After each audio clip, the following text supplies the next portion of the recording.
Comment? Comme ceci maintenant. Restons debout maintenant, avec la tête inclinée. Now I believe. Now I believe.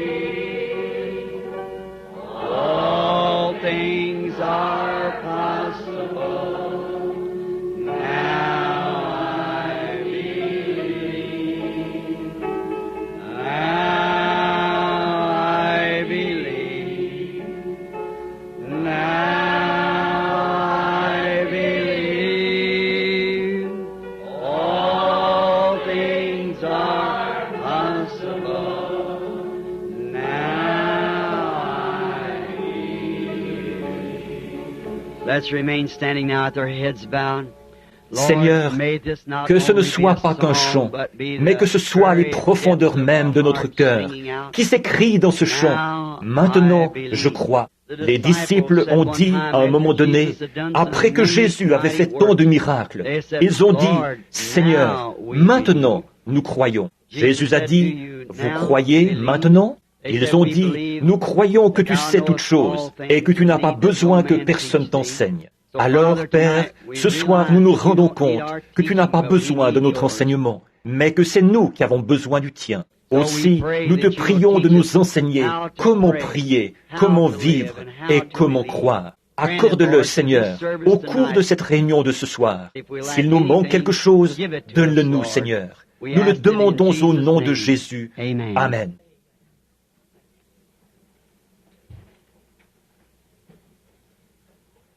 Je sais que beaucoup d'entre vous sont debout encore ce soir. Et à l'extérieur, j'ai rencontré des groupes de gens qui disaient qu'ils n'avaient pas pu entrer. Ils écoutent à la radio dans leur voiture. Et maintenant, nous allons essayer de faire aussi vite que possible ce soir, en ce dimanche soir que nous consacrons à la prière pour les malades, où nous ferons une ligne de prière dans la mesure où nous pourrons en former une ici à l'avant. Mais ce service de ce soir, nous le consacrons à la prière pour les malades. Et je veux que vous vous affermissiez maintenant dans ces saints oracles de Dieu, dans la foi de cette heure. La foi, il faudra plus de foi qu'il n'y en a jamais eu dans tout autre âge, car ceci doit être la foi pour l'enlèvement, pour être enlevé au ciel. Et alors, nous voulons que vous croyiez ce soir à tout ce que vous avez vu et entendu, à la parole que vous avez entendu prêcher, aux signes et aux prodiges que vous avez vus s'accomplir. Nous voulons que vous emmagasiniez tout cela dans votre cœur et que vous réfléchissiez à savoir si oui ou non il s'agit de Dieu.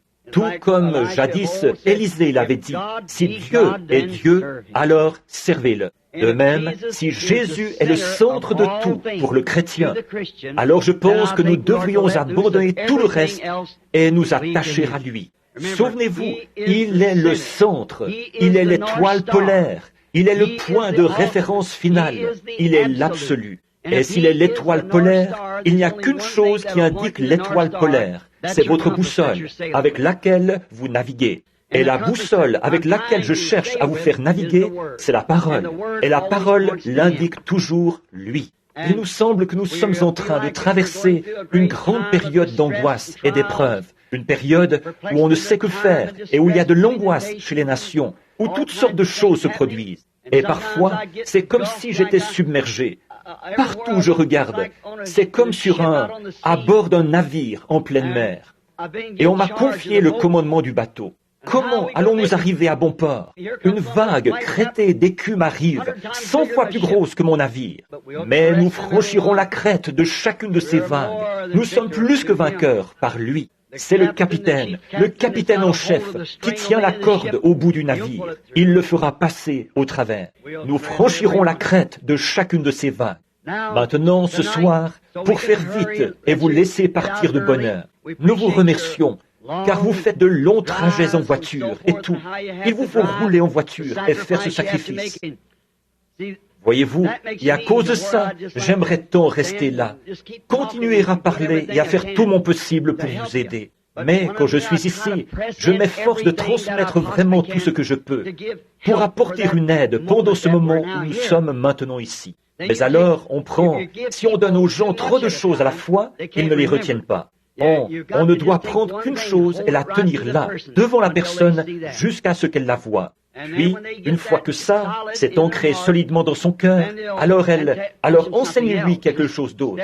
Nous avançons pas à pas, tout simplement. Alors, priez et prenez courage. Et maintenant, ce soir, ayez la foi pour la guérison. Je ne pense pas qu'il y ait le moindre doute dans votre esprit quant à l'époque où nous vivons. Je ne crois pas qu'il y ait un doute dans votre esprit quant à savoir si Dieu est au milieu de son peuple ou pas. Je crois que vous le croyez tous.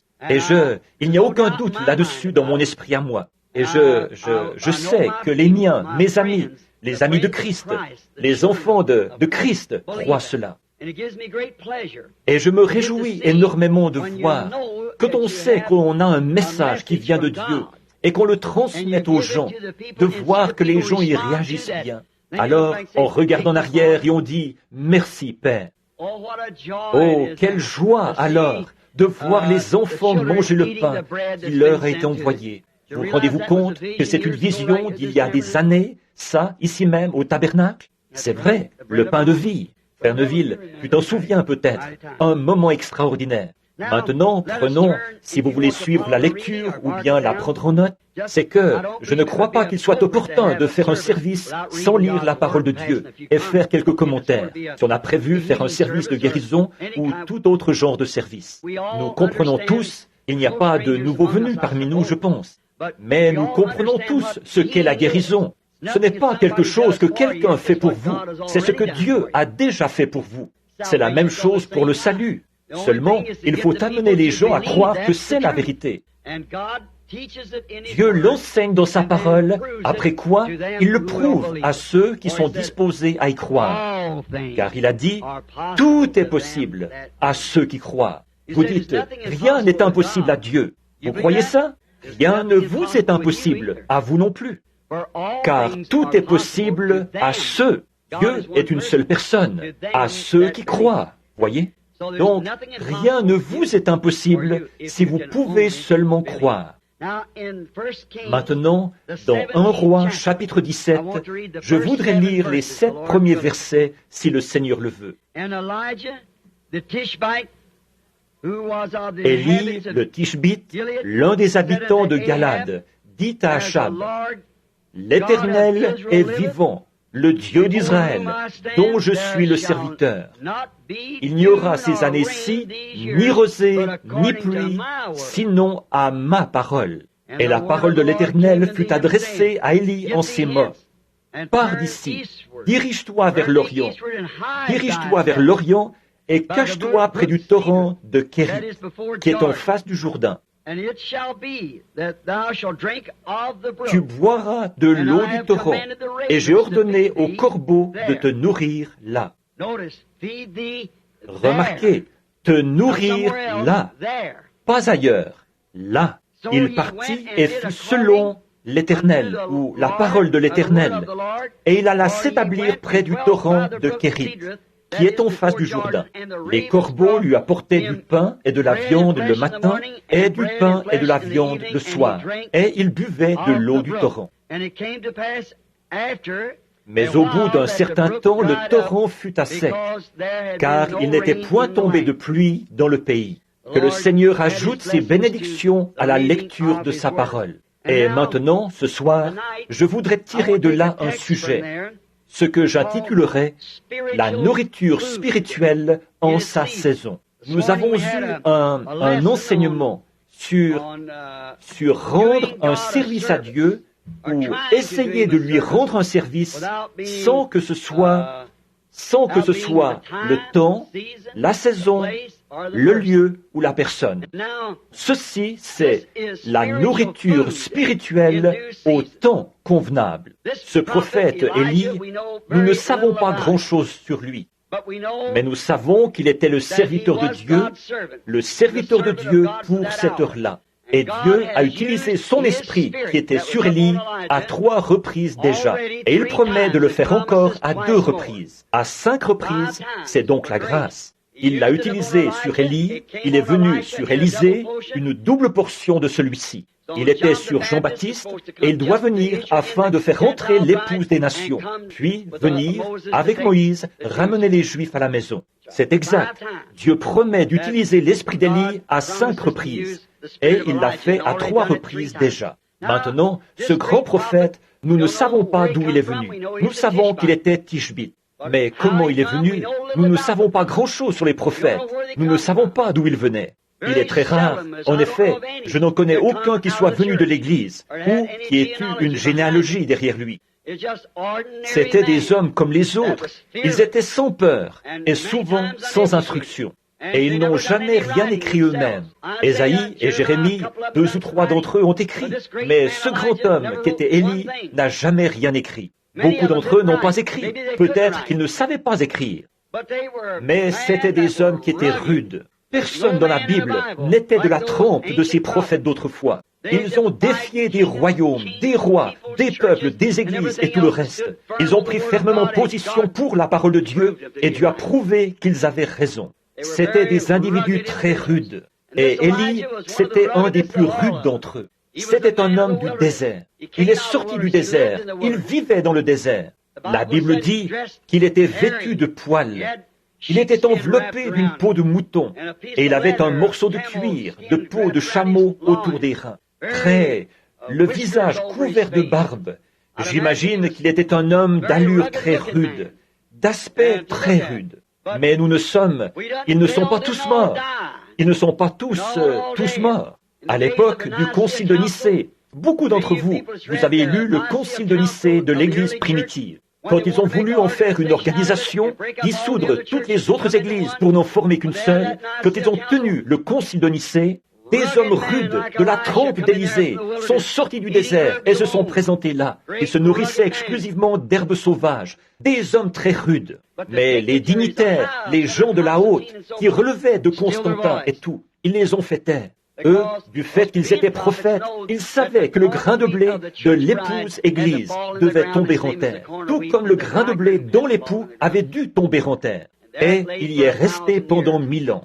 C'est pourquoi ils écrivent dans les livres aujourd'hui, « Où est ce Dieu silencieux qui a pu rester là et regarder, voir des petits-enfants se faire tuer et des femmes se faire déchirer par des lions et rester assis dans les cieux sans dire un mot ?» Ils ne connaissent pas la parole. Il faut que ce grain de blé tombe en terre. Comment un Dieu juste a-t-il pu rester là et regarder son propre fils mourir, se faire cracher dessus et tout? Mais c'est selon la parole. Il faut que ça arrive. Et c'est comme ça, même en cette heure. Cet homme, il était un grand homme. Il avait devant lui une génération pécheresse. Achab était roi et son père, qui l'avait précédé, avait été méchant. Depuis Salomon, tous les rois qui s'étaient succédés avaient été méchants. Et cet homme, Achab, qui régna pendant 22 ans à Samarie, était le pire de tous. C'était un vrai moderniste.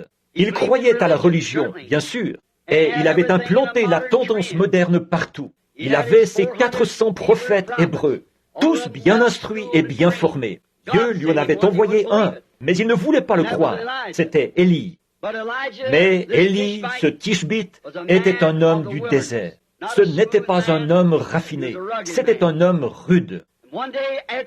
Un jour, après qu'Achab avait tellement péché que Dieu ne pouvait plus tolérer ça, il a parlé à Élie dans le désert. Et le voici qui descend la route qui mène à Samarie, comme je l'ai souvent illustré, peut-être le visage couvert de barbe blanche, son crâne chauve qui luisait au soleil, ses petits yeux plissés. Là-bas, un bâton à la main, le sourire aux lèvres, il est allé tout droit vers le roi d'Israël et il a dit, là, il ne tombera pas, même de rosée, tant que je ne l'aurai pas fait venir.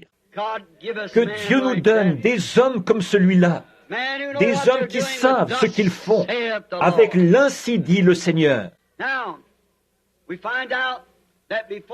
Or, nous voyons qu'avant de faire ça, Dieu l'avait appelé. Dieu lui avait parlé. Et c'est pourquoi il n'avait peur de rien. Il n'avait pas peur de son message, que ça n'arrive pas. Il savait que ça allait arriver. Il savait que c'était selon la parole du Seigneur. Et il savait qu'il était le prophète de Dieu pour cette heure-là. C'est pourquoi que le roi lui coupe la tête, qu'il le jette en prison, quoi que les gens fassent, ça lui était parfaitement égal. Il avait une commission. Ainsi dit le Seigneur, au roi, bien en face. Quel individu rude! Mais avant de faire ça, de prédire cette grande sécheresse, en effet, Dieu ne permettra pas que le péché reste impuni. Il faut qu'il y ait une punition. À quoi sert d'avoir une loi s'il n'y a pas de punition? À quoi servirait de dire que c'est illégal de griller un feu et qu'il n'y ait pas d'amende qui soit attachée, ou pas de punition qui soit attachée?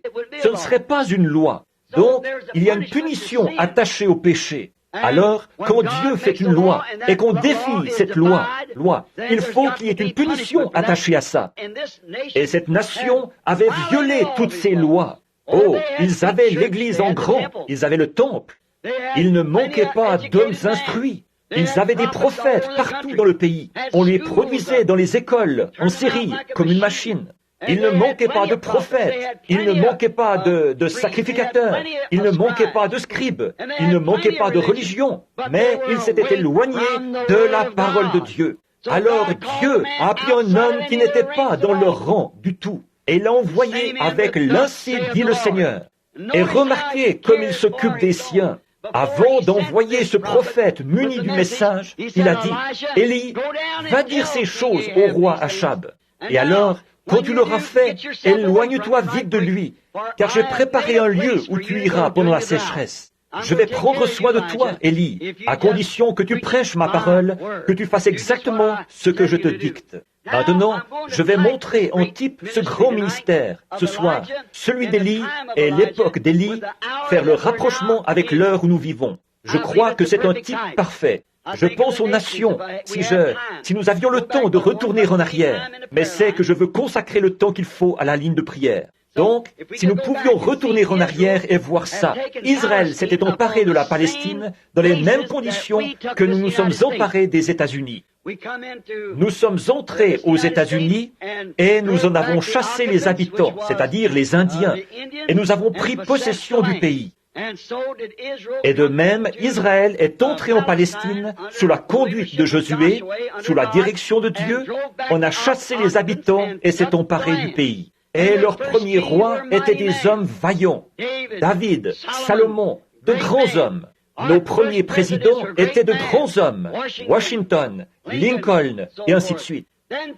Puis, les présidents, les rois se sont corrompus de plus en plus.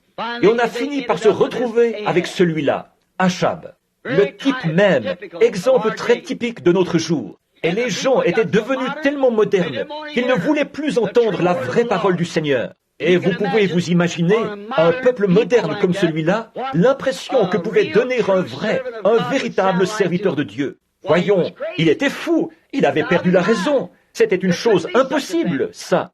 Ils étaient religieux, très religieux. Il y avait des hommes sincères parmi eux. Il y avait des gens sincères parmi eux. Ils étaient très religieux. Alors, il savait qu'il faudrait plus qu'une théologie ordinaire, qu'il faudrait plus qu'un message ordinaire, qu'il faudrait plus que de prêcher la parole tout court pour ouvrir leur cœur de pierre. Il savait qu'il faudrait l'ainsi dit le Seigneur pour faire descendre ce jugement sur ce peuple-là. Il savait que quand il irait là-bas avec l'ainsi dit le Seigneur, et c'était effectivement l'ainsi dit le Seigneur, de rejeter ça signifiait le jugement. C'est ce que nous voyons à notre époque aussi. C'est ce que nous voyons à toutes les époques. Il ne reste plus que le jugement, une fois qu'on a franchi la ligne de la miséricorde. C'est ce type-là que je vais utiliser, Élie, comme type, pour représenter l'Église aujourd'hui. L'Église d'aujourd'hui. Juste avant le jugement, il a reçu ce message. Élie, ce qu'il représentait, on a pris soin de lui sur le plan naturel, de sa nourriture naturelle, parce qu'il n'allait pas y avoir de pluie, là, selon la parole du Seigneur, pendant 3 ans et 6 mois, ou tant qu'Élie ne la ferait pas venir. Au moment où tu jugeras bon de prononcer la chose, Élie, c'est ce qui arrivera. C'est pourquoi il s'est avancé vers le roi, et il a dit, « Il ne tombera pas même de rosée tant que je ne l'aurai pas fait venir. » Ça, c'est toute une décharge, n'est-ce pas? C'est tout un message. Et maintenant, nous allons utiliser ce type pour représenter la sécheresse spirituelle d'aujourd'hui. Or, nous le savons tous, nous en sommes très conscients, qu'il y a une grande sécheresse spirituelle dans le pays aujourd'hui, dans le domaine spirituel. Et vous savez, cela a été prédit par les prophètes comme devant venir juste avant la seconde venue de Christ. Ils ont dit, il y aura une famine dans le pays, et ce ne sera pas seulement la disette du pain, mais d'entendre la parole de Dieu. Et ce jour-là, c'est maintenant, d'entendre la vraie parole de Dieu. Alors, ici, la sécheresse naturelle est un type de la sécheresse spirituelle. Le péché et l'incrédulité, à cause des faux docteurs et des modernistes dans l'Église, avaient amené sur ce lieu le jugement qui allait venir, qui approchait. Donc, ils avaient abandonné la parole de Dieu ainsi que son prophète pour se tourner vers une terminologie théologique moderne de la parole. Si vous remarquez, ici, c'est toujours précisément à ce moment-là que Dieu suscite quelque chose. En effet, il ne fait rien sans l'avoir d'abord révélé aux gens, et il le révèle toujours par ses serviteurs. Bon, mais Élie, pendant cette période-là, avait un lieu secret que Dieu avait prévu pour lui où il devait aller. C'est ça que nous voulons voir maintenant, juste avant de faire la ligne de prière. Élie avait un lieu secret qui lui avait été fourni par Dieu lui-même. Ce n'est pas du tout l'Église qui le lui avait fourni, ce n'est pas du tout le roi qui le lui avait fourni. Il ne se l'était pas procuré lui-même. Mais c'est Dieu qui avait fourni un lieu secret à Élie, où il serait nourri pendant toute la période de sécheresse, où sa nourriture lui serait fournie jour après jour. Il n'avait pas à se demander ce qui allait arriver le lendemain, ni à se demander si la réserve allait s'épuiser. Dieu avait dit, « J'ai donné cet ordre aux corbeaux, ils te nourriront. » Quelle chose merveilleuse! Un type de notre lieu secret en Christ. Alors que le Conseil mondial et tout ce qui a cours aujourd'hui, ils disent, les jours des miracles sont passés. Les grandes puissances de Dieu ont été retirées des églises. Il semble qu'elles n'ont plus que tout ce qu'elles ont, c'est un airain qui résonne et une cymbale qui retentit. Nous savons que c'est la vérité, ça. Et l'apparence de la piété, tout en reniant ceux qui ont fait la force. Exactement la même chose que ce que David avait fait ce matin avec les chars à bœufs. Ils s'étaient éloignés de la parole. Quand la parole leur avait été présentée et leur avait été transmise, ils n'en avaient pas voulu. Par conséquent, ils s'en étaient éloignés. C'est ce que ces gens avaient fait du temps d'Élie. Ils s'étaient éloignés de la parole. Ils pensaient qu'ils avaient la parole, mais ils ne l'avaient pas. Alors, remarquez, ensuite, pour cette période où il allait punir l'incroyant, il a préparé pour le croyant un moyen d'en sortir. Il fait la même chose chaque fois. À l'époque où il allait détruire le monde par l'eau, il a préparé pour Noé un moyen d'échapper. À l'époque où il allait noyer l'Égypte, il a préparé pour son peuple un moyen d'échapper, de traverser la mer. Oh, comme Dieu pourvoit lui-même aux moyens. Et là où il n'y a aucun moyen, il est le moyen. Il est le moyen. Or, nous nous rendons compte que nous avons à faire face à l'une des heures les plus importantes que l'histoire ait jamais connues. En fait, ce n'est pas l'ogive, avec ce missile luisant muni d'une ogive, que nous devons redouter. Ce sont les églises que nous devons redouter. C'est l'heure où nous vivons que nous devons observer. Maintenant, remarquez. Mais Dieu avait préparé pour Élie un moyen d'échapper à cela. Et il a préparé pour ses enfants qui croient un moyen d'y échapper maintenant, d'échapper à la colère et à ces choses qui doivent venir. En effet, il serait injuste de la part de Dieu de juger ces gens, de faire venir sur eux une punition, de faire sombrer Sodome et Gomorrhe, d'envoyer Capernaum au milieu de la mer, de condamner ces générations-là, et Sodome et Gomorrhe, pour ensuite nous laisser, nous, faire la même chose impunément. Le jugement nous est assuré tout autant que le jugement leur était assuré. Or, nous remarquons que quand ces choses sont apparues, la tendance moderne de l'époque, alors Dieu, à cette époque-là, suscitait un homme, ou plutôt, a suscité un homme pour lutter contre ces forces-là. Mais les gens ont refusé d'écouter. Ils pensaient qu'il était fou, qu'il avait perdu la tête, qu'il n'était qu'un vieux fanatique, une espèce d'imbécile sorti du désert, que la brousse avait en quelque sorte rendu fou. Et pourtant, il avait la parole du Seigneur. La parole n'est pas sérieuse dans ses déclarations. C'est ce qu'ils disent aujourd'hui. Oh, eh bien, la Bible, c'est un livre d'histoire. Je suppose que vous avez vu ça, ce qu'ils affirment maintenant. c'est qu'Ève n'a pas mangé la pomme. Elle a mangé c'était quoi déjà? Je crois, c'était un abricot. C'est ce qu'ils disent maintenant. C'était un abricot. Et puis, que Moïse, ce n'est pas du tout la mer Rouge qu'il a fait traverser aux enfants, c'est qu'il y avait un grand tas de roseaux là-bas, à l'autre bout de la mer, et il a traversé une mer de roseaux. Dans ce cas, comment se fait-il que l'eau, E-A-U, ait formé une muraille des deux côtés, qu'ils aient traversé à pied sec alors? Oh, quel non-sens! Mais vous voyez, voilà le genre d'époque qu'il faut pour faire descendre la colère de Dieu sur les gens. Effectivement. Ils disent que ça n'existe pas, c'est jusqu'aux gens d'église qui ne croient pas au miracle. Je vous donnerai $1000, ont-ils dit. Faites-moi voir un miracle. Faites-moi voir un miracle. Eh bien, ils ne verraient pas, même si 10 000 choses étaient produites devant eux. Voyons, ils ne verraient jamais. Vous dites, c'est impossible. Oh non, pas du tout. Élie, un jour, il était à Dothan, et l'armée des Syriens était venue entourer la ville pour s'emparer de lui, parce qu'ils savaient que la puissance de cette nation venait de là, se trouvait dans ce voyant. Eh bien, le roi, un de ces hommes, a dit au roi de Syrie, il a dit, eh bien, tu sais, Élie le prophète, le Tishbite, rapporte au roi d'Israël les propos que tu tiens dans le secret de ta chambre. Il a dit, va chercher ce type-là, c'est ce gars-là qui nous fait obstacle. Et toute l'armée des Syriens est allée en douce encercler Dothan. Ils l'ont cerné de toutes parts. Et Géasi, le serviteur du prophète, s'est réveillé. Et il a dit, « Oh, mon père, les armées nous cernent de toutes parts, ici. Nous sommes complètement encerclés. » Il a dit, « Voyons, ceux qui sont avec nous sont en plus grand nombre que ceux qui sont avec eux. » Voyez? Géasi a regardé autour de lui. Il a dit, « Je ne vois personne. » Il a dit, « Seigneur Dieu, ouvre les yeux de ce garçon. » Et ses yeux se sont ouverts. Et toutes les collines étaient pleines d'anges et de chars installés partout, les forces invisibles. Élie s'est avancé là sans hésitation, et la Bible dit, il les frappa d'aveuglement. Il s'est avancé vers eux. Ils étaient aveugles. Ils ne voyaient pas que c'était lui. Il s'est avancé et il a dit, « Cherchez-vous Élie ?» Il a dit, « Oui, nous le cherchons. » Il a dit, « Venez, je vais vous dire exactement où il se trouve. » Et il les a conduits directement dans un guet-apens, à l'endroit précis où les armées sont sorties et se sont emparées d'eux. Donc la Bible dit, il les frappa d'aveuglement. Ça règle la question. Et aujourd'hui, les gens sont tellement aveugles spirituellement, le Seigneur Dieu a beau descendre au milieu des gens, accomplir n'importe quoi, accomplir les choses qu'il a promises. Ils ne voient toujours pas ce qu'il en est. Ils sont aveugles spirituellement. Ils ne connaissent pas Dieu. Ils ne connaissent pas sa grande puissance. Donc, nous remarquons que c'est ce qu'ils avaient fait du temps d'Élie, et c'est ce qu'ils font encore aujourd'hui. Dieu les frappe d'aveuglement. Aujourd'hui, ils disent qu'il n'y a pas de miracle, que ça n'existe pas, que tout ça, c'est de l'émotion.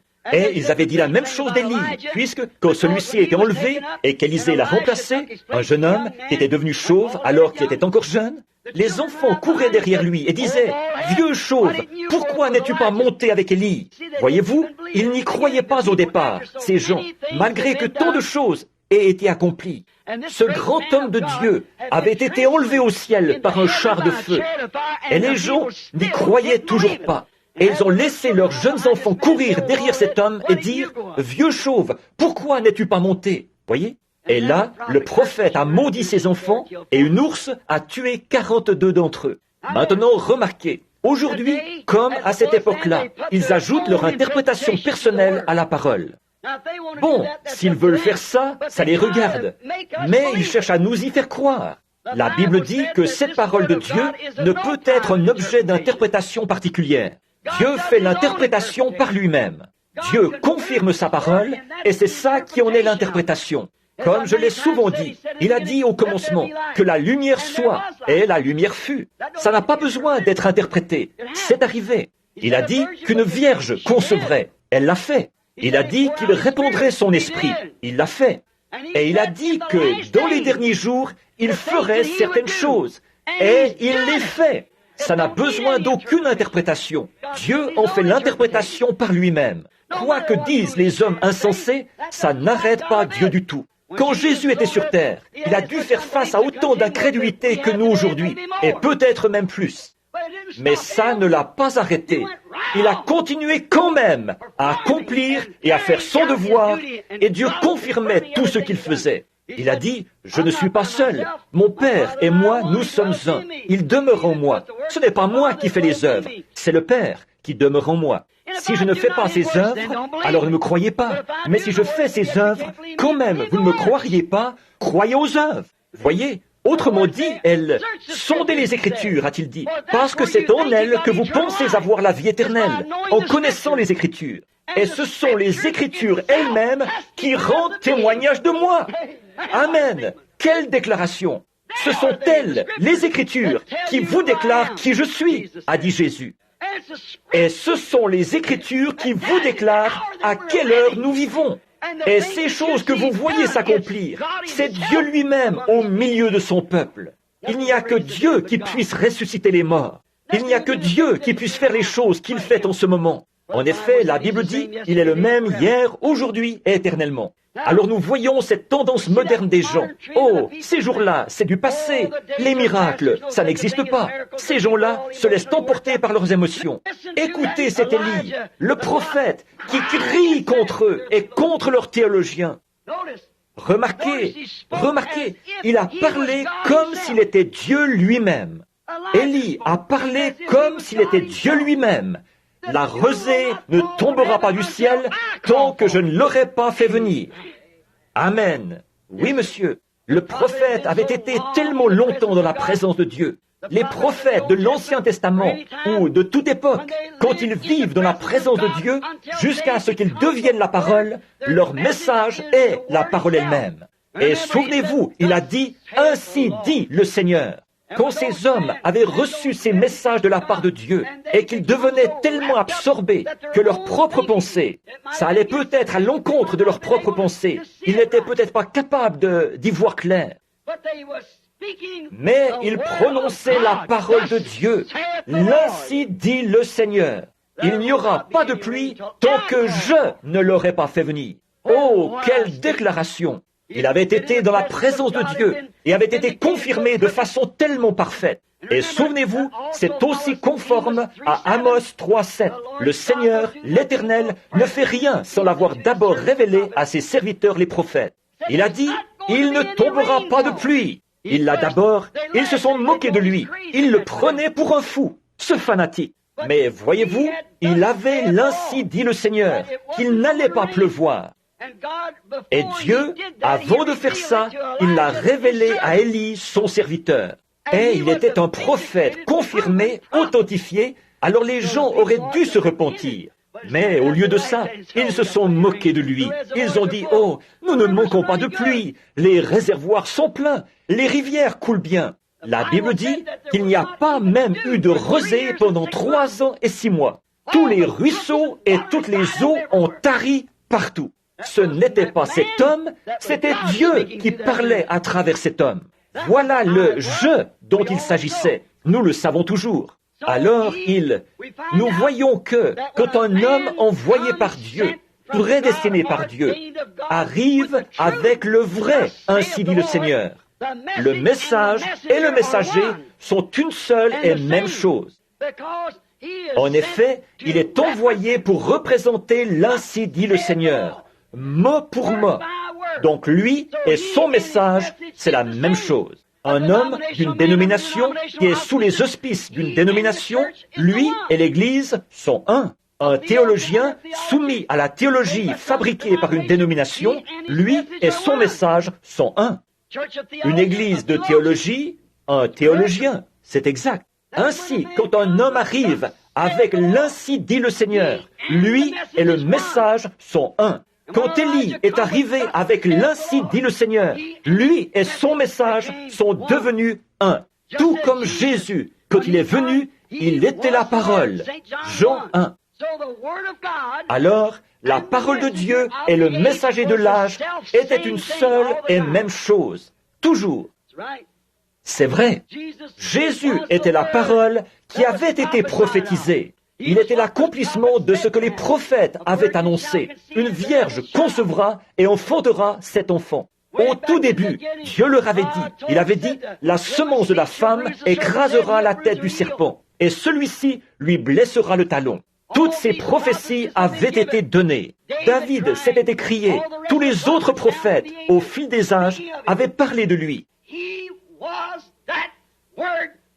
Il était cette parole manifestée. Alléluia. Maintenant, voyez-vous où je veux en venir? Je vous ai parlé assez clairement ce matin. Ne voyez-vous pas l'autorité du Dieu vivant dans l'Église vivante, l'épouse? Les malades sont guéris, les morts sont ressuscités, les infirmes marchent, les aveugles voient. L'Évangile est proclamé avec puissance, car le message et le messager, c'est la même chose. La parole est dans l'Église, dans la personne. La parole de Dieu était en Élie, quand il s'est avancé là avec l'Ainsi dit le Seigneur, et qu'il a dit, il n'y aura pas de pluie. Ce n'était pas Élie, c'était Dieu en Élie. Je l'ai dit souvent, comme cette dame de la science chrétienne qui m'avait dit une fois, j'en ai parlé souvent de ça.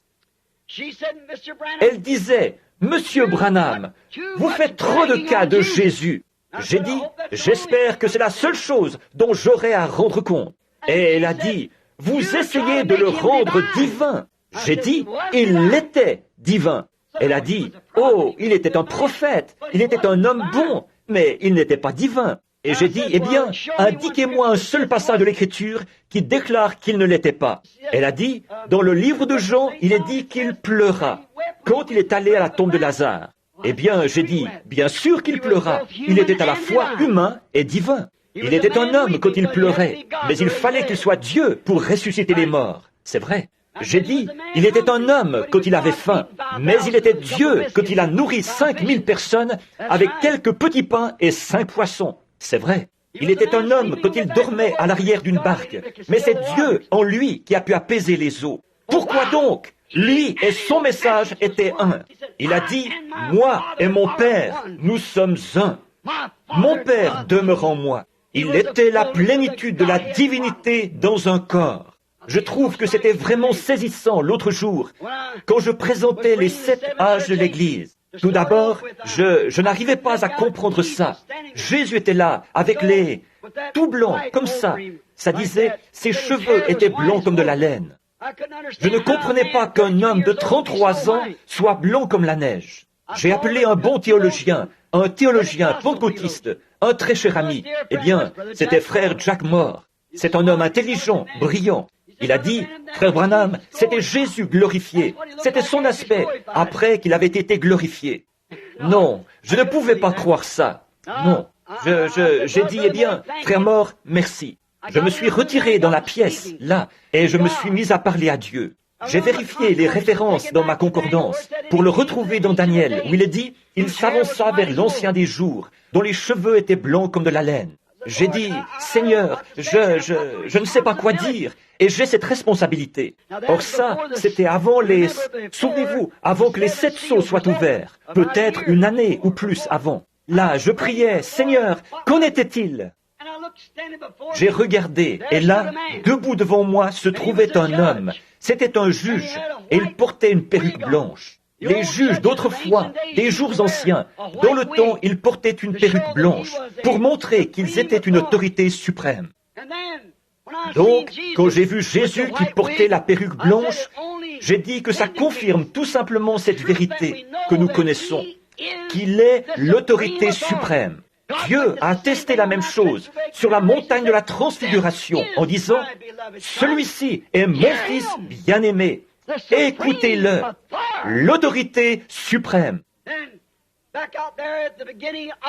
Et puis, là-bas, au commencement des 7 sceaux, quand ces 7 anges sont descendus en forme de pyramide, ils se sont tenus là et m'ont dit de revenir pour parler de ces 7 sceaux et qu'ils seraient avec moi, qu'ils me montreraient de quoi il s'agissait, les choses qui avaient été perdues. J'avais toujours pensé que c'était scellé au dos du livre et que ce serait quelque chose qui n'était pas écrit dans le livre. Mais il s'est avéré que ce qui a été divulgué là, c'est qu'il ne peut pas faire ça. Ce n'est pas quelque chose qui est écrit dans le livre, c'est quelque chose qui était caché dans le livre. Car quiconque en retranchera une seule parole ou y ajoutera une seule parole, Alors c'est un mystère qui se trouvait dans le livre pendant ces 7 âges de l'Église.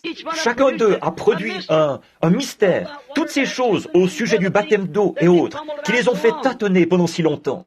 Ensuite, quand ça s'est élevé, les grands observatoires, tout là-bas en Californie, jusqu'au Mexique, au-dessus de Tucson et partout, ils en ont pris la photo. C'était mystérieux à voir.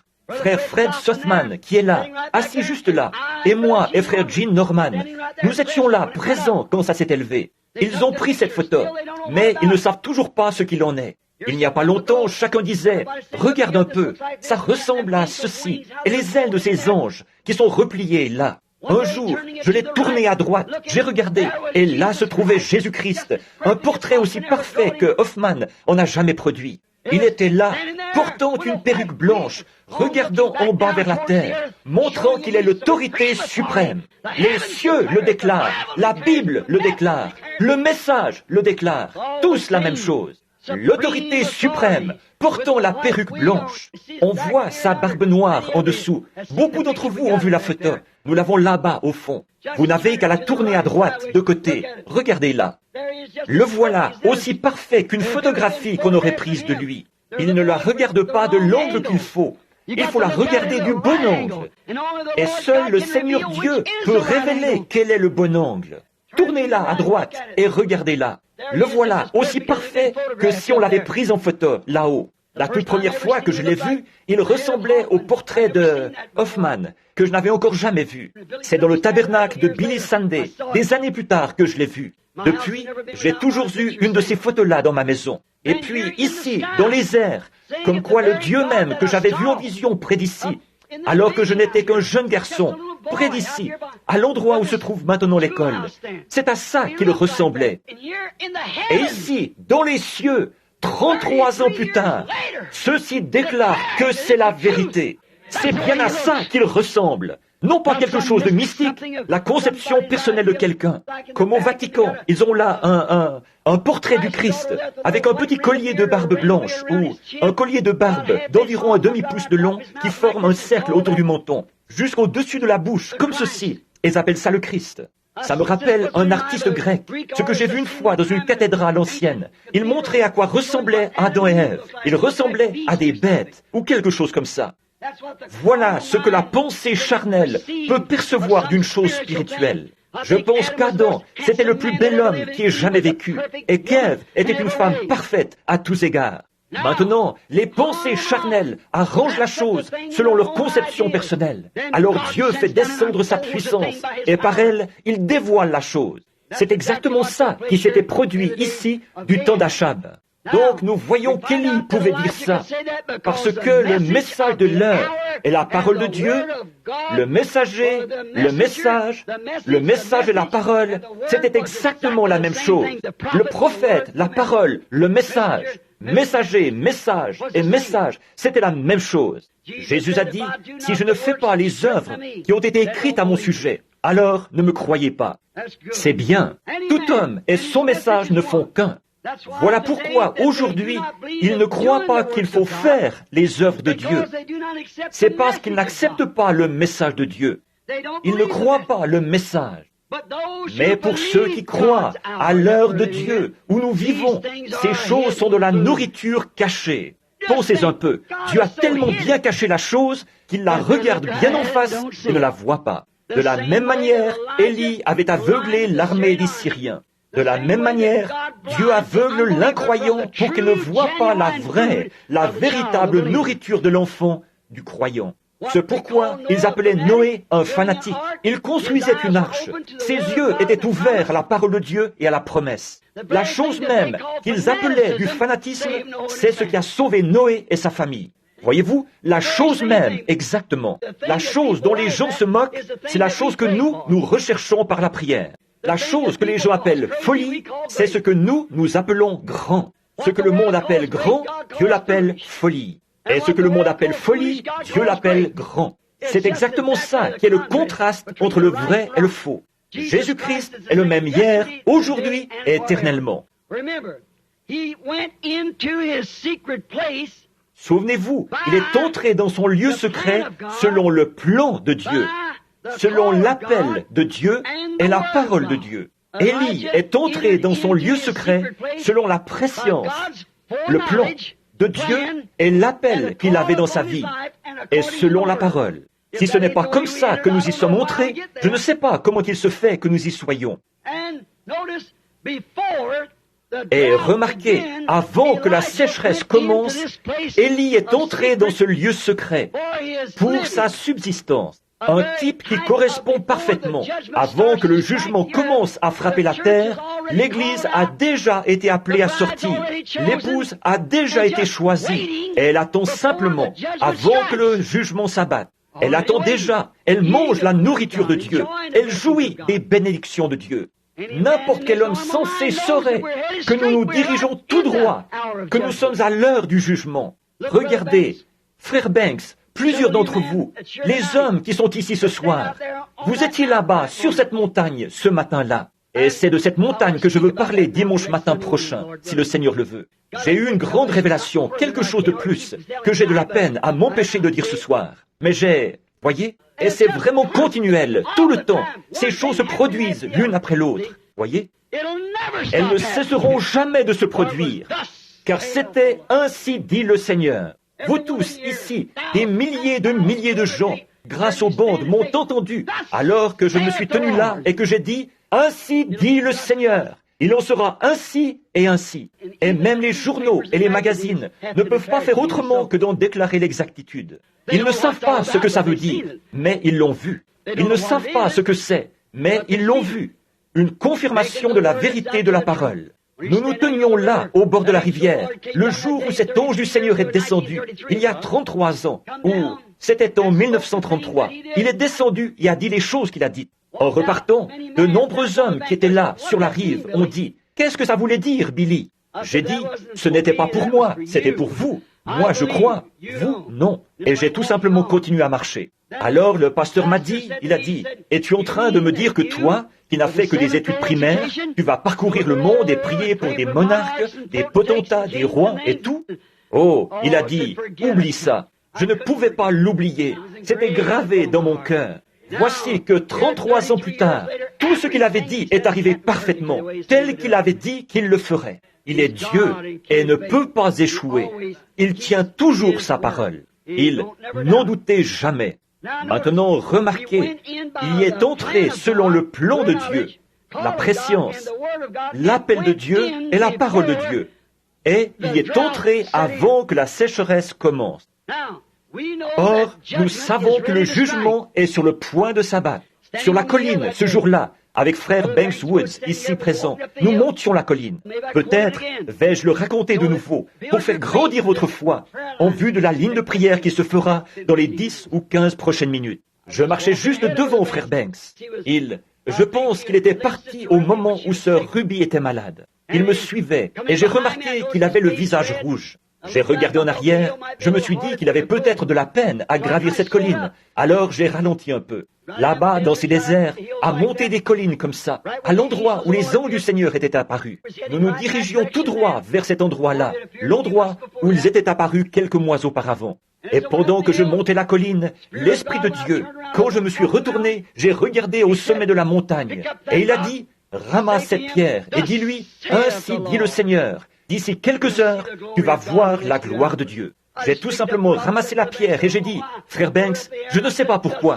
Je l'ai lancée en l'air et j'ai dit, ainsi dit le Seigneur, tu vas voir la gloire de Dieu. Il a dit, c'était pour Ruby? J'ai dit, non, je ne pense pas qu'il y avait un rapport avec toi, Banks, ni avec toi, ni avec Ruby. Je pense que ce qui a été dit là, c'est, ainsi dit le Seigneur, il va se produire quelque chose. Le lendemain matin, pendant que nous étions là, beaucoup d'hommes, je ne sais pas combien d'entre eux sont assis ici en ce moment, nous étions 12, 14 ou 15 assis là. Tout à coup, un ministre s'est avancé vers moi et m'a dit, « Frère Branham », il a dit, « Mon nom est un tel ». Il a dit, « J'étais un de vos commanditaires en Californie ». J'ai dit, « Je suis heureux de faire votre connaissance, monsieur. Douglas McHughes ». Il a dit, j'ai dit, « Je suis heureux de faire votre connaissance ». Je lui ai serré la main. Il a dit, « Eh bien, je voudrais vous poser une question ». Il a dit, « Roy Robertson, qui est administrateur ici, frère Woods, Terry et Billy et frère McAnally, et je ne sais plus trop qui se trouvait là. Et il a dit, « Je voudrais vous demander quelque chose ». Il a dit, est-ce qu'il arrive que le Seigneur vous donne des visions ailleurs, comme ceci? J'ai dit, oui frère, mais je viens ici pour m'en éloigner en quelque sorte, pour me reposer. J'ai regardé autour, comme ceci, et j'ai vu un docteur de forte corpulence qui le regardait. Il a dit, révérend Matthews, cette allergie qu'il y a dans votre œil va bientôt détruire cet œil. Je vous ai soigné pendant 2 ans, et je ne peux rien y faire. Je me suis tourné vers lui. J'ai dit, la raison pour laquelle vous m'avez demandé ça, c'est que votre docteur vous a dit l'autre jour qu'il y a cette allergie dans votre œil. C'était au milieu du jour, vers 11 heures, et il portait des lunettes de soleil. Et j'ai dit, la raison, vous ne les portez pas à cause du soleil, mais à cause de votre œil. Il vous a dit que vous alliez perdre cet œil. Et il s'est mis à pleurer. Il a dit, c'est exact. Je me suis retourné pour continuer à circuler. J'avais une pelle à la main, et j'ai regardé. Je l'ai vu qui se tenait là en me regardant, les yeux tout ce qu'il y a de plus clair. J'ai dit, mais ainsi dit le Seigneur, vous n'allez pas perdre cet œil. J'étais à la chasse avec lui l'automne dernier. Il voyait mieux que moi et que tous ceux du groupe. Jamais il... Et j'ai vu une dame âgée qui descendait son bas et soulevait un côté de sa jupe. Elle a dit, mon fils, si tu vois frère Branham, dis-lui de prier pour mes pieds. Et j'ai regardé ça. Il y avait là des petites, on aurait dit des petites tumeurs qui pendaient sur ses pieds partout. J'ai dit, votre mère est une dame aux cheveux gris. Mon fils, vous voyez, avant que vous partiez, elle vous a dit, si vous me voyez, de me demander de prier pour ses pieds. Elle a des espèces de petites tumeurs qui pendent partout sur ses pieds. Il a failli s'évanouir. Il a dit, c'est la vérité. J'ai dit, dites-lui de ne pas s'inquiéter, tout ira bien. Je me suis mis à circuler. Alors j'ai entendu la voix de Dieu parler, dire, sauvez-vous vite. Roy Robertson se trouvait là. Je savais que c'était un ancien combattant. Alors j'ai mis ma main sur son épaule. J'ai dit, frère Roy, mets-toi à l'abri au plus vite. Il a dit, qu'est-ce qu'il y a? J'ai dit, sauve-toi, mets-toi à l'abri. Et je me suis mis à circuler. J'ai déposé ma pelle. Je me suis retourné. J'ai ôté mon chapeau. Et il est arrivé. Voilà, la gloire de Dieu est descendue dans un tourbillon qui a fracassé la paroi de la montagne, comme ça, avec une déflagration qui a fait trembler le lieu, comme ça. Il a coupé le sommet des buissons, juste à environ 3 ou 4, 5 pieds au-dessus de ma tête. C'est remonté en prenant la forme d'un entonnoir, comme ça. Il y a eu une autre déflagration. C'est revenu 3 fois. Puis, quand c'est reparti, la 3e fois, frère Banks est venu vers moi. Il a dit, c'est de ça que tu parlais? J'ai dit, oui. Il a dit, qu'est-ce que c'était? J'ai dit, Dieu apparaît dans les tourbillons. Je ne savais pas s'il voulait que je le dise aux gens ou pas. Alors, je suis reparti et j'ai prié un peu. Alors, il m'a dit que je pouvais le leur dire. J'ai dit, c'est le jugement qui frappe la côte ouest. Regardez là aujourd'hui. Regardez ce qui est arrivé. Quelques heures après, l'Alaska a été englouti. Et maintenant, tout est en train de sombrer. Nous entrons dans le jugement. La miséricorde a été repoussée. Mais grâce soit rendue à Dieu. Nous avons de la nourriture cachée, de la nourriture spirituelle. Nous vivons de la bonté et de la miséricorde, de la révélation de Jésus-Christ en ces derniers jours, alors qu'il confirme sa personne au milieu de son peuple. Amen. Ils sont entrés, Élie est entré avant que la sécheresse commence. Dieu merci, nous sommes entrés avant que le jugement commence. C'est maintenant le temps de sortir et d'entrer, de sortir de ces organisations et d'entrer en Christ. Le temps de sortir et d'entrer pour tous les vrais croyants. Alors, il a été appelé et il est resté à l'intérieur. Souvenez-vous, il n'a jamais quitté ce torrent tant que Dieu ne l'a pas appelé. Et vers la fin de la sécheresse, il a appelé à sortir de là pour se rendre chez une veuve.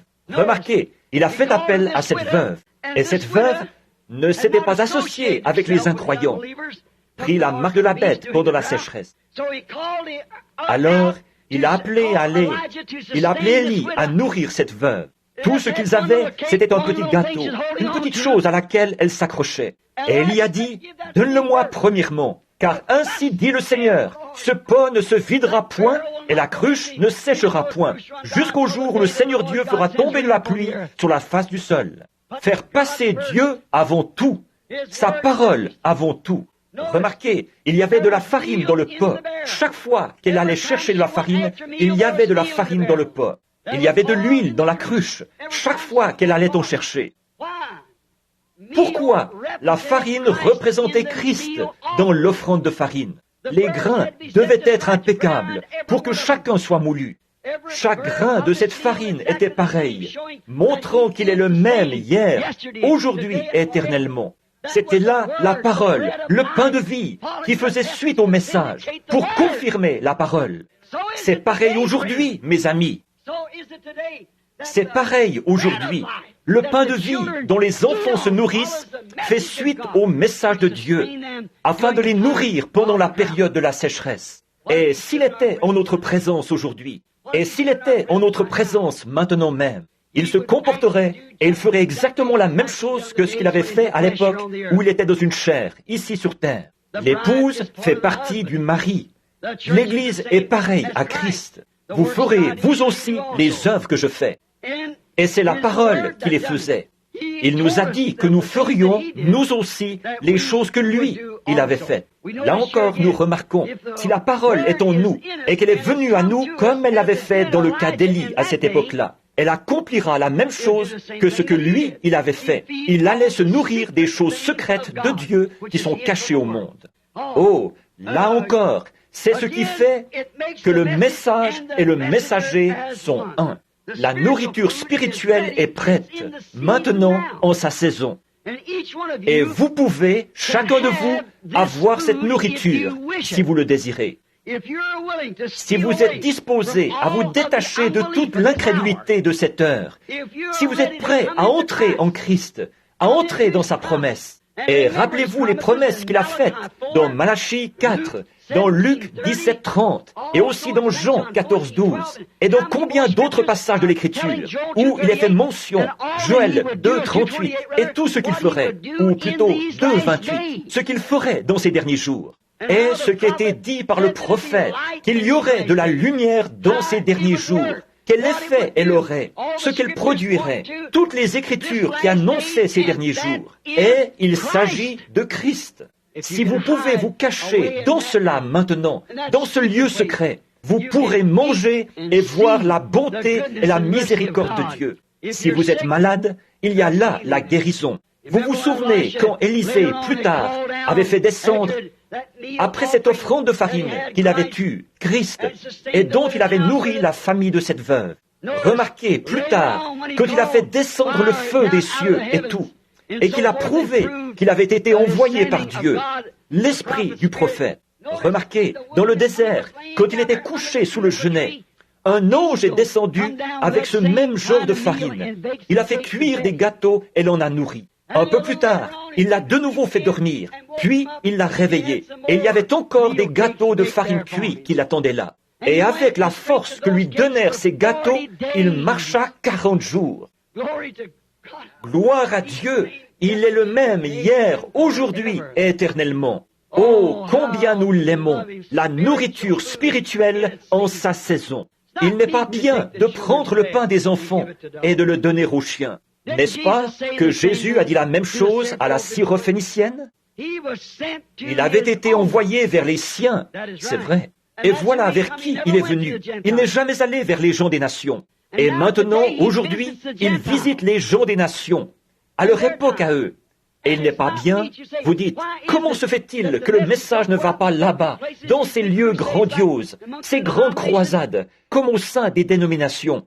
Ce n'est pas leur nourriture. Ce n'est pas la nourriture de la prétendue Église. C'est la nourriture de l'épouse. C'est la nourriture spirituelle en sa saison. Eux, ça leur donnerait mal au ventre. C'est trop riche pour eux. Voyez, on ne peut pas. Par contre, pour les enfants, c'est le pain, c'est la vie, c'est Jésus-Christ, le même hier, aujourd'hui et éternellement. Il va se faire trop tard si nous ne commençons pas la ligne de prière maintenant. Alors, inclinons la tête un instant. Dieu bien-aimé, la nourriture au temps convenable, la nourriture spirituelle, quelque chose dont le monde ignore tout. D'entendre notre Seigneur dire, ce soir-là, ou ce jour-là, là-bas à Samarie, le lieu même où Élisée s'était avancé et avait dit, « Eh bien, il ne tombera pas de rosée tant que je ne l'aurai pas fait venir. » Voici que Jésus se tenait là, en train de dire à ses disciples. Il disait, « Maître, pourquoi ne manges-tu pas ?» Il a dit, « J'ai une nourriture que vous ne connaissez pas. » En vérité, Seigneur, sa nourriture était de faire la volonté de Dieu et de voir les œuvres de Dieu manifestées en son heure. Il était là pour veiller à ce que cela soit fait. Je ne fais rien sans que mon Père me l'ait d'abord montré. Ce que le Père me montre, je le fais. Et Père, c'est pareil aujourd'hui. L'Église, le vrai croyant, le corps des croyants, a accès à la nourriture spirituelle, dont ceux des dénominations ignorent tout. Le monde ignore tout de cette nourriture, Père. Mais ton Église, ton peuple, l'épouse de ton Fils, elle l'aime. Nous avons accès à la guérison de notre corps quand les médecins ont échoué. Nous y avons accès. C'est l'une des nourritures de Dieu qu'il a donnée à son Église et qu'il a promise pour les derniers jours à ses enfants qui croient. Père, aide-nous à être des enfants qui croient, car tout est possible aux croyants. Accorde-le, Dieu bien-aimé. Nous le demandons au nom de Jésus. Amen. Je crois que Billy m'a dit qu'ils ont distribué des cartes de prière. Si quelqu'un veut bien me dire quelle est la lettre qui se trouve sur la carte de prière, c'est tout ce que je veux savoir. C, très bien. Prenons C1 pour commencer à former notre ligne. Voyez-vous? Bon, il se peut qu'elle soit un peu partout. Maintenant, si tous, eh bien, voyez-vous, je vais essayer. Je ne sais pas si nous pouvons le faire ou pas. Ou, sinon, nous pouvons juste appeler les gens dans l'auditoire. Vous resterez tranquillement assis. N'importe, ça m'est égal. Si vous préférez venir ici, sur l'estrade, ou être appelé dans l'auditoire, ça m'est égal. L'un ou l'autre. Je compte entièrement sur le Saint-Esprit. Je compte sur lui pour qu'il défende cette parole que j'ai prêchée.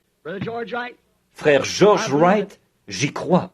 Quand j'étais encore tout jeune, j'allais chez toi. Il y a bien des années de ça. J'écoutais ce vieil engoulevent perché sur l'arbre. Je crois toujours le même message. Je crois que c'est toujours le même. Très bien. Je vois qu'ils font de la place ici pour former une ligne de prière. Très bien. Carte de prière C, numéro 1, 2, 3, 4, 5. Approchez-vous en premier et placez-vous juste ici. Si vous ne pouvez pas vous lever, vous n'avez qu'à lever la main. Quelques-uns viendront vous transporter. Qu'est-ce qu'il y a? Oui. Carte de prière C, 1, 2, 3, 4, 5. Et maintenant, remarquez, vous qui n'avez pas de carte de prière. Or, il y a très très longtemps que je n'ai pas fait une ligne de prière de ce type. Combien se souviennent de ma commission au moment où nous avons construit le tabernacle ici? Il a dit, fais l'œuvre d'un évangéliste. Il n'a pas dit que j'étais un évangéliste. Il a dit, fais l'œuvre d'un évangéliste. Voyez-vous? Car l'heure viendra où il y aura un changement. Cette heure arrive. Très bien. Or, là-dessus, on ne peut pas mélanger 2 ou 3 ministères différents, être pasteur et évangéliser en même temps. On ne peut pas être un prophète et peut-être un pasteur en même temps, voyez-vous, parce qu'on a des fonctions différentes, un ministère différent. Par contre, le Seigneur m'a fait part de ce que je devais faire dans mon message. Mais là, il a dit, fais l'œuvre d'un évangéliste, remplis bien ton ministère, car l'heure viendra où ils ne supporteront pas la saine doctrine. C'est bien ce qui arrive maintenant. Toutes les églises dénominationnelles m'ont rejeté. Elles ne supportaient pas la saine doctrine. Mais au gré de leurs propres désirs, ils mettront en place leur propre docteur. Et ce ne seront plus que des fables. Et ils feront de grandes choses, des exploits, comme Jean Bress et Jeannès, qui s'opposèrent à Moïse. Mais leur folie sera manifestée. Voyez? Très bien. Des imitations. Vous voyez comment Jean Bress? Et Dieu dans le ciel le sait. Ça se trouve juste là, dans cette pierre, à l'angle du tabernacle. Depuis 1933. C'est écrit sur une page de Bible. Ça se trouve juste là. Regardez comment ils ont procédé. Regardez l'accomplissement. Des imitations, exactement. Il a dit, laisse-les. Leur folie sera manifeste, de la même manière que l'a été celle de Jean Bress et Jeannès. Voilà, nous en sommes à ce jour-là. J'avais vu l'église au moment où nous n'en étions qu'à la pose de la pierre angulaire. Des gens penchés sur les rebords des fenêtres et partout, debout le long des murs du tabernacle. Et voilà. Et les gens ont dit, à cette occasion, les gens de la ville, ici ont dit, dans moins de 6 mois, comme nous n'avions qu'$1 et 80 cents pour construire un tabernacle, bien des garagistes avaient déjà décidé que ça allait devenir leur garage. Mais c'est toujours une bergerie pour les brebis de Dieu. 1, 2, 3, 5, 6, 7, 8, 9, 10. C, 6, 7, 8, 9, 10. Bien. Or, moi l'Éternel, je l'ai plantée. Je l'arroserai jour et nuit, de peur qu'on ne la ravisse de ma main. Regardez la critique qu'il a eue. Aucune dénomination n'y a donné son appui. Il n'y a aucune église comme celle-là, nulle part ici, dans le pays. Ni pentecôtiste, ni rien d'autre dans le pays n'y a apporté son soutien. Tous s'opposaient au baptême d'eau, tous s'opposaient à toutes ces autres choses. Jusqu'à ma propre famille, mon propre papa qui m'a mis à la porte. J'ai mis mes vêtements dans un petit sac en papier et je suis allé habiter à New Albany. C'est vrai. Dans mes épreuves et mes labeurs, suffisante est sa grâce. Je peux toujours compter sur sa faveur. J'ai 56 ans et bientôt je devrais traverser le fleuve. À chaque heure qui passe, quand j'aurai pendant 1000 ans célébré ses louanges, nous pourrons, comme au commencement, lui offrir nos hommages. Oh, comme j'aime Jésus! Il est tout pour moi. Oh, très bien. Combien est-ce que je... Où est-ce que je m'étais arrêté? À 10? Est-ce que nous pouvons en prendre encore quelques-uns? Très bien. On était à quoi? À 10? 15? Très bien. C'est 10 à 15. Où que vous soyez, si vous pouvez vous lever et entrer dans la ligne. Vous dites? Ah, très bien. C 15 à 20, alors. Que ce soit C 15 à 20, ça fait 10 personnes de plus. Nous voyons, vous voyez jusqu'où va la ligne, là. Nous ne voulons pas qu'il soit trop serré. Et nous, très bien. Maintenant, accordez-moi toute votre attention. Nous ne prendrons pas beaucoup de temps. Mais maintenant, oh, quelle heure, quel moment! Je voudrais tant que tout le monde aime le Seigneur. Je voudrais tant que nous puissions tous en arriver là, prendre conscience du potentiel de cet instant.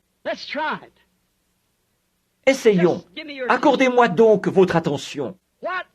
Qu'est-ce que nous essayons de faire ici?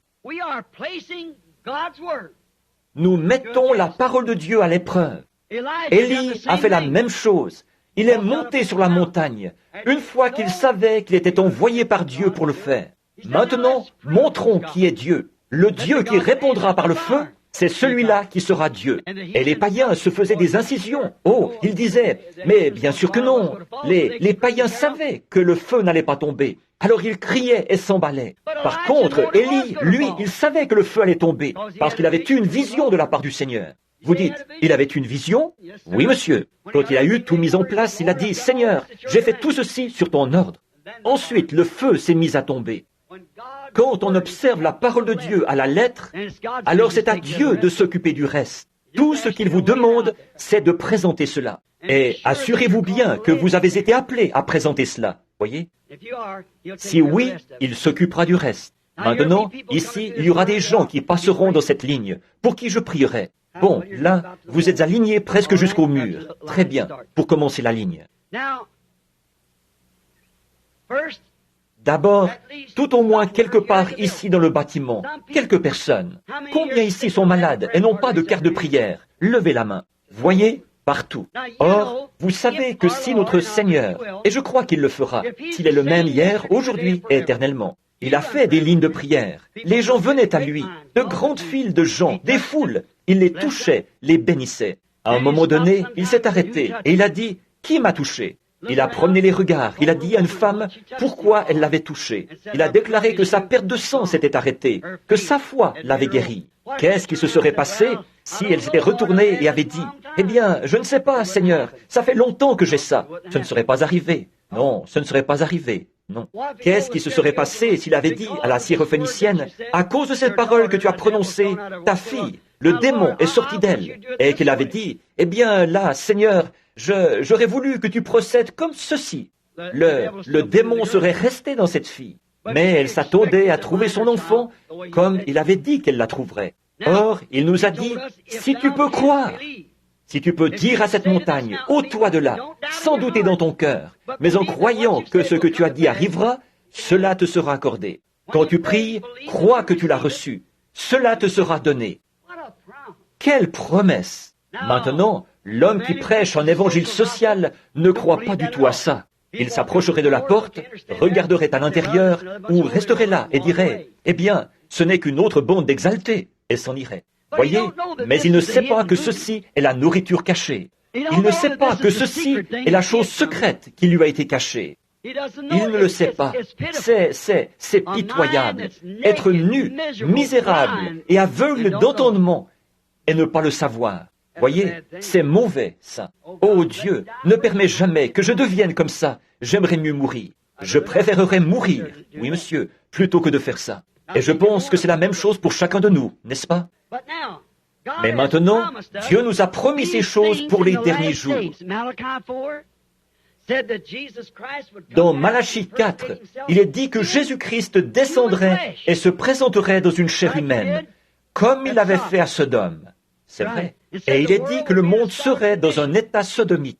Et il est dit, il en sera de même. Le Fils de l'homme se révélera en ce jour-là. Voyez-vous, cet homme qui était descendu sous la forme d'un homme, c'était Elohim, auprès d'Abraham, avant la venue de ce Fils promis.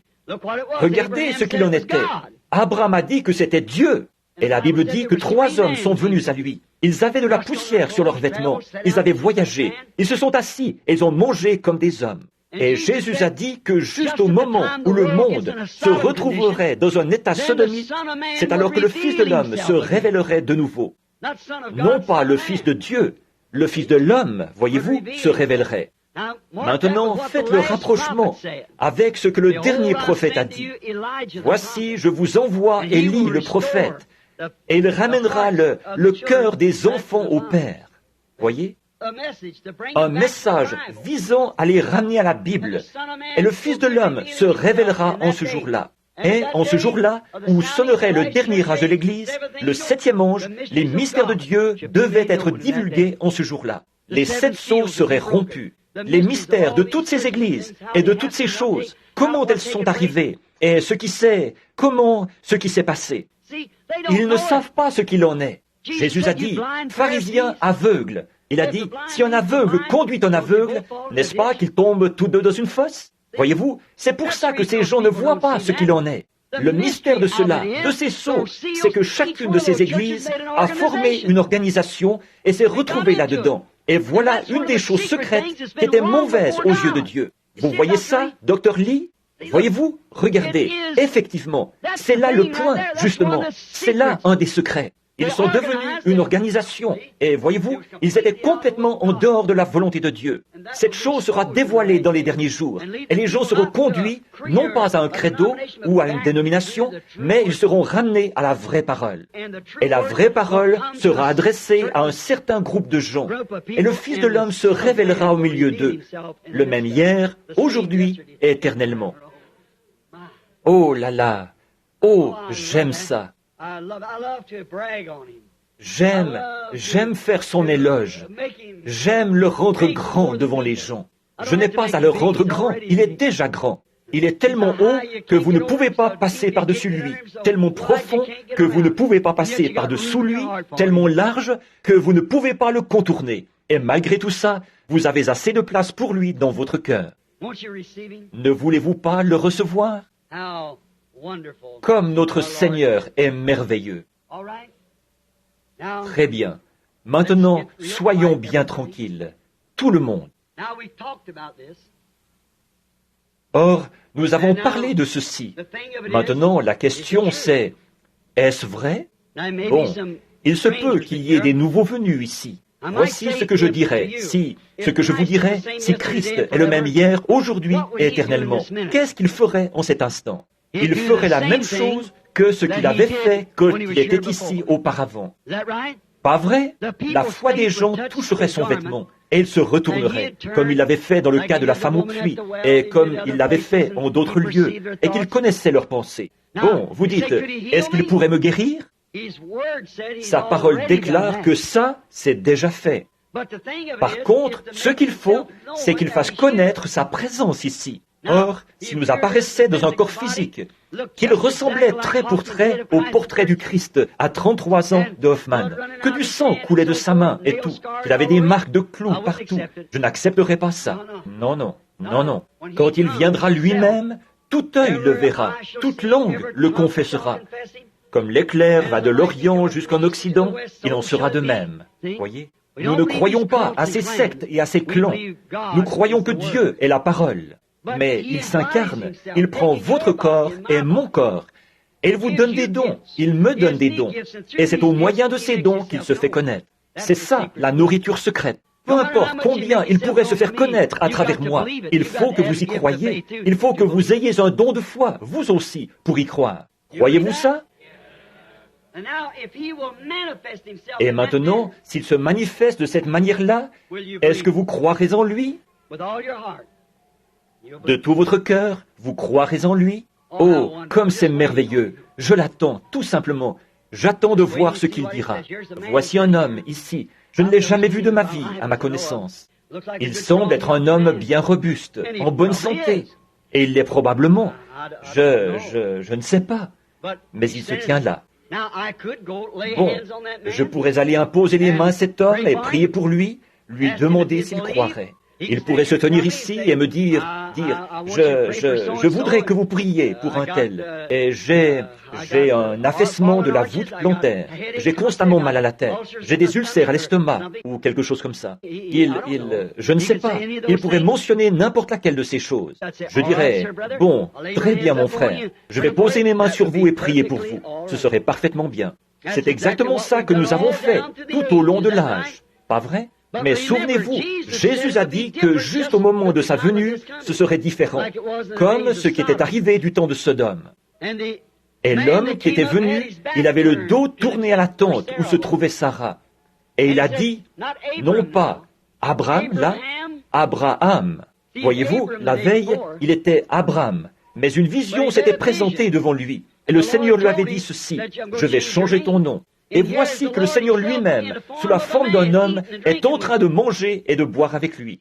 Il a dit, Abraham, où est ta femme Sarah? S-A-R-R-A, non pas S-A-R-A-I tréma. Il a dit, elle est dans la tente, derrière toi. Il a dit, je vais te visiter, selon la promesse que j'ai faite il y a 25 ans. Et Sarah a un peu ri en elle-même. Il a dit, Sarah vient de rire dans la tente en disant, comment cela peut-il se faire? Ah, y a-t-il quelque chose qui soit trop difficile pour Dieu? Voyez? Bien, non, monsieur. Maintenant, il a dit, Jésus a promis que lui, le Fils de l'homme, qui est la parole, vous croyez ça? Viendrait dans les derniers jours et qu'il se révélerait au moment où le monde serait comme Sodome et Gomorrhe. Vous croyez que c'est vrai, ça? Avant que nous fassions une seule prière, certains d'entre vous dans l'auditoire, priez et voyez si le Fils de l'homme est toujours le même hier, aujourd'hui et éternellement. Demandez simplement s'il l'est. Dites, Seigneur, cet homme ne me connaît pas, mais je sais que tu es le même hier, aujourd'hui et éternellement. Voyez s'il vous dira ce qu'il en est. Oui, monsieur. Maintenant, levez la tête un instant.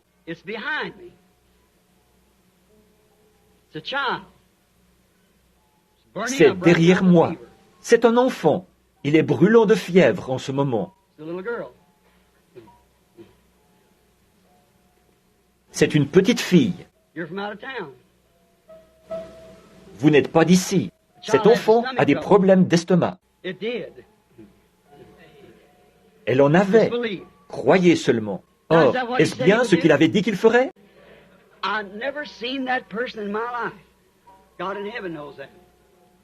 Je n'ai jamais vu cette personne de ma vie.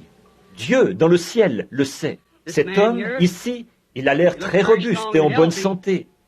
Mais voyez-vous cette ombre au-dessus de lui, là? Ça veut dire qu'à moins que Dieu ne lui vienne en aide, il ne sera plus là très longtemps.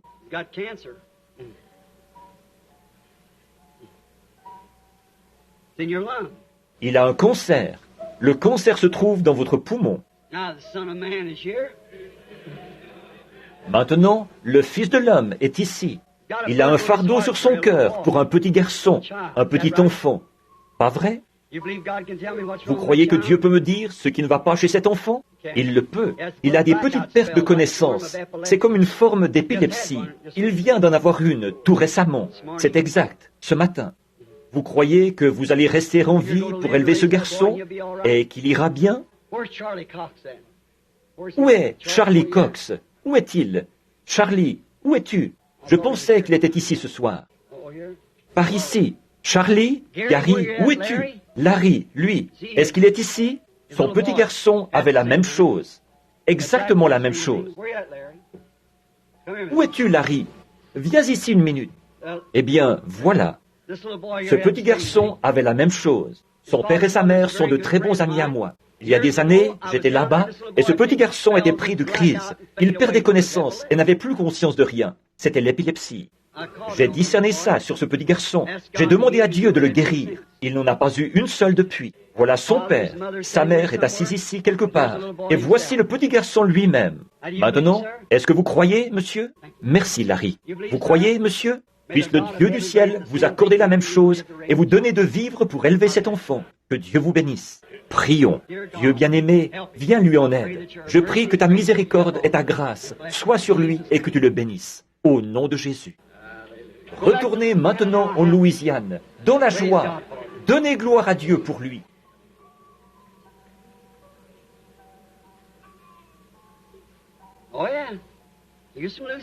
Oh oui, il était de la Louisiane, effectivement, de la région de Lake Charles. C'est vrai.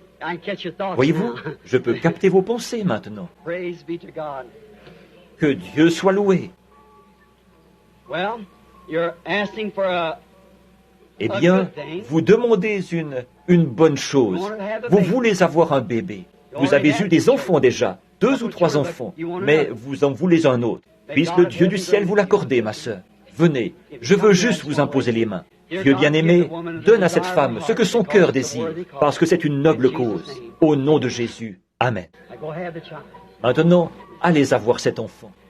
Dieu est un Dieu bon. Vous croyez ça? Il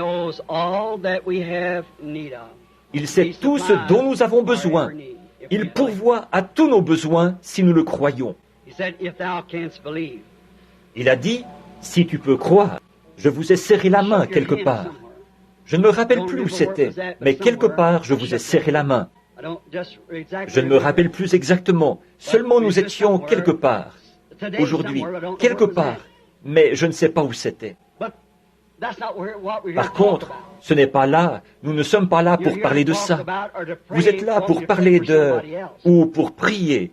Vous voulez que je prie pour quelqu'un d'autre. C'est exact. Il n'est pas ici, il est en Géorgie, malade. Il n'est pas seulement malade physiquement, mais il est malade spirituellement. Votre cousin. Vous croyez que Dieu va s'en occuper parce que vous vous êtes tenu là pour lui? Vous le croyez? Venez, prions ensemble. Dieu bien-aimé, accorde à cet homme ce que son cœur désire, afin qu'il reparte et trouve cet homme en train de pousser des cris vers Dieu.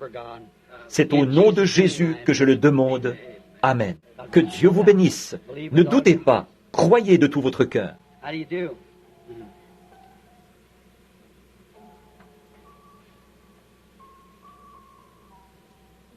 Ce n'est pas que je n'ai pas avancé la main pour vous serrer la main au moment où vous m'avez tendu la vôtre.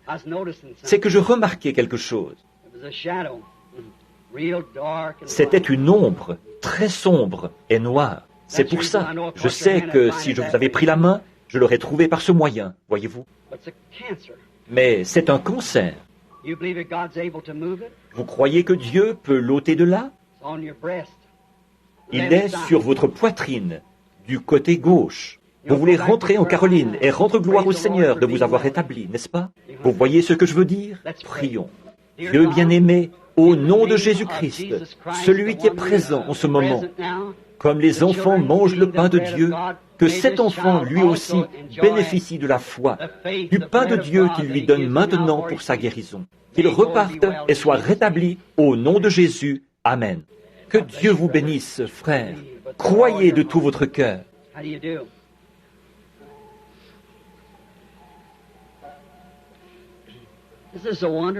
C'est un moment merveilleux, n'est-ce pas?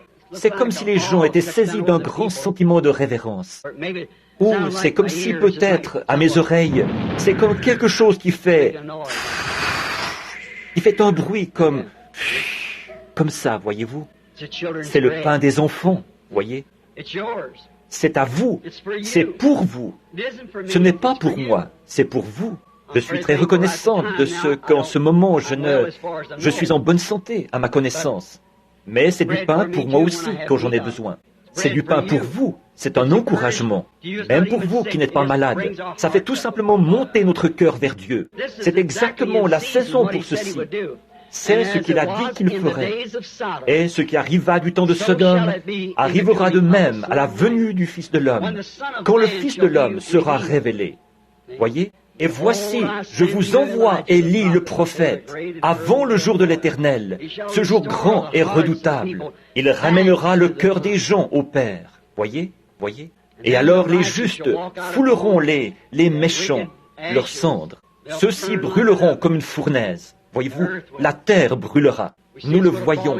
Elle va s'effondrer là-bas. Et il y aura des éruptions volcaniques partout sur la terre. Et les cieux seront embrasés. Ô rocher des âges, sois miséricordieux envers moi maintenant, et aussi à ce moment-là. Eh bien, d'abord, vous avez un problème féminin, un problème gynécologique.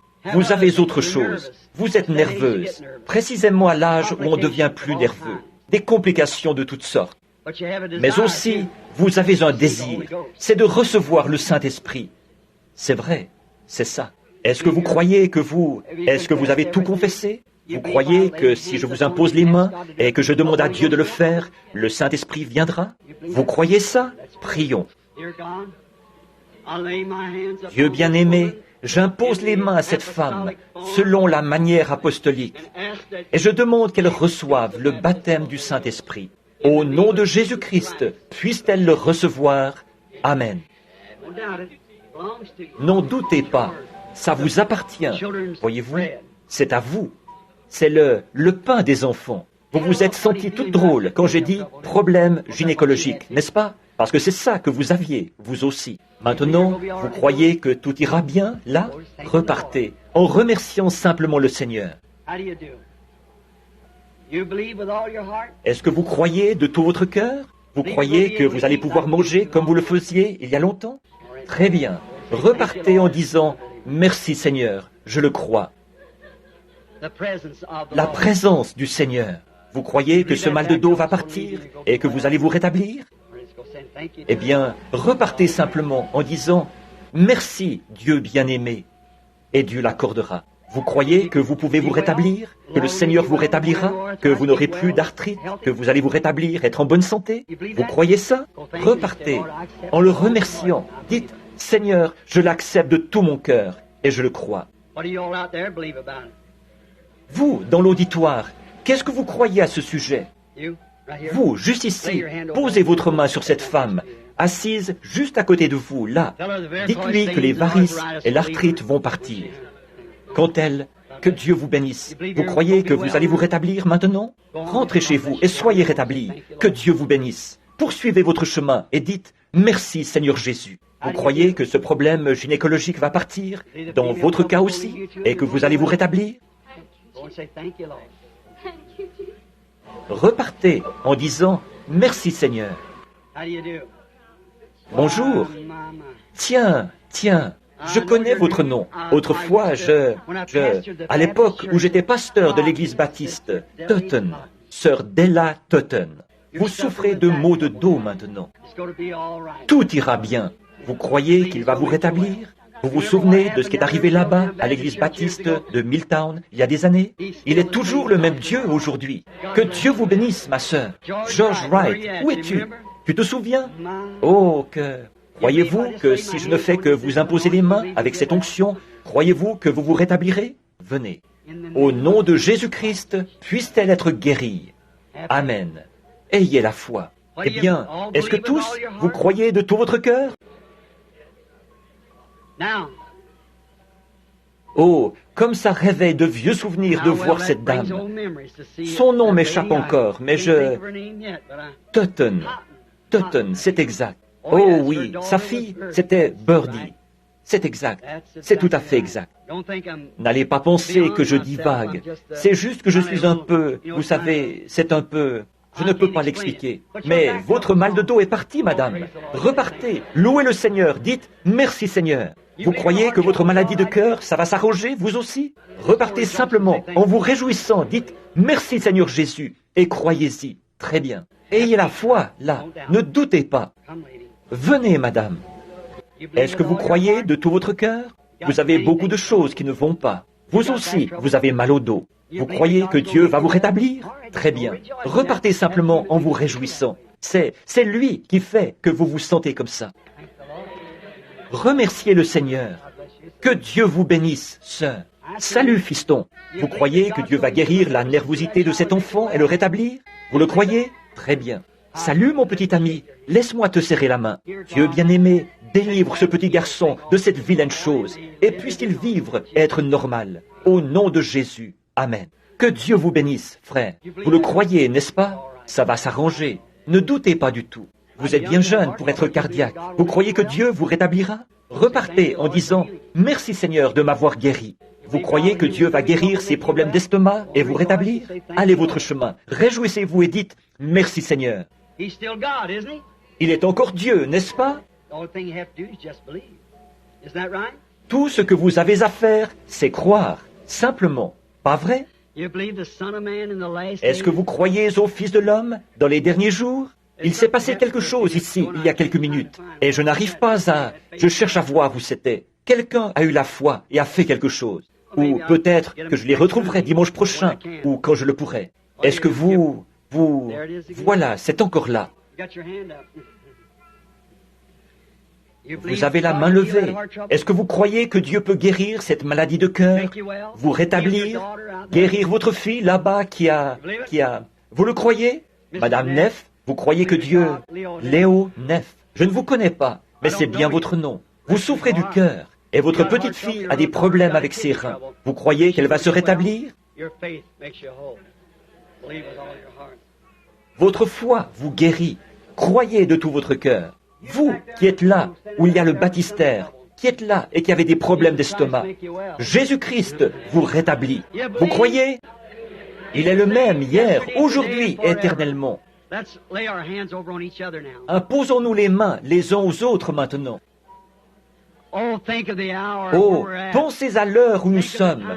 Pensez au moment. Pensez-y. Nous sommes en présence même de Jésus-Christ, le Fils de Dieu. Il a promis qu'il ferait ceci dans les derniers jours. Mes mains sont posées sur ces mouchoirs. Dieu bien-aimé, je te prie de bénir ces mouchoirs pour la guérison du corps de ces gens, par le nom de Jésus-Christ. Maintenant, pendant que vous avez les mains posées les uns sur les autres, chacun de vous, vous êtes membre du corps de Christ. Ce même Saint-Esprit qui a promis de révéler les secrets des cœurs et de faire ces choses, il est en vous.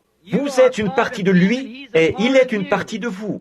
Or, il a dit ceci, « Voici les signes qui accompagneront ceux qui auront cru. » Ça, c'est vous. S'ils imposent les mains aux malades, les malades seront guéris. Maintenant, ne priez pas pour vous-même. Priez pour la personne sur qui vous avez posé votre main, parce qu'elle prie pour vous. Maintenant, prions ensemble, et qu'il n'y ait pas une seule personne faible dans ce bâtiment. Pourquoi faudrait-il attendre plus longtemps, mon cher frère, ma chère sœur? Le voici, le Saint-Esprit, Dieu, ici même, la chose même dont nous avons parlé.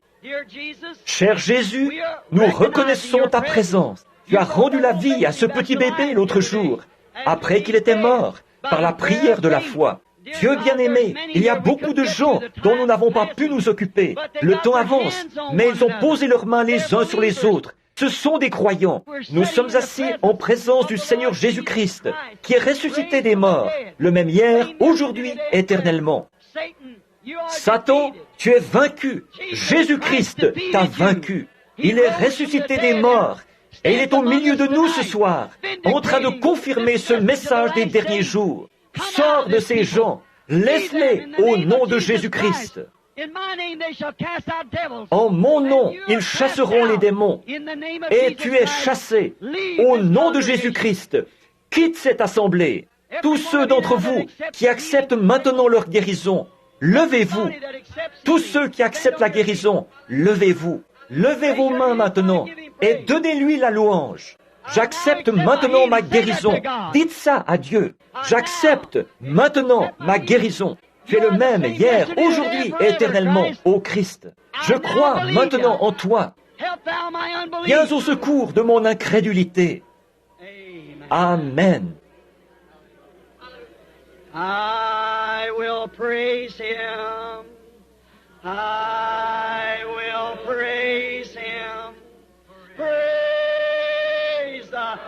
Lamb for sinners slain. Give him glory, all ye people, for his blood has washed away each stain. Vous l'aimez, n'est-ce pas? Alors, louons-le. Tout le monde, les mains levées, donnez-lui la louange pendant que le frère s'avance pour terminer la réunion.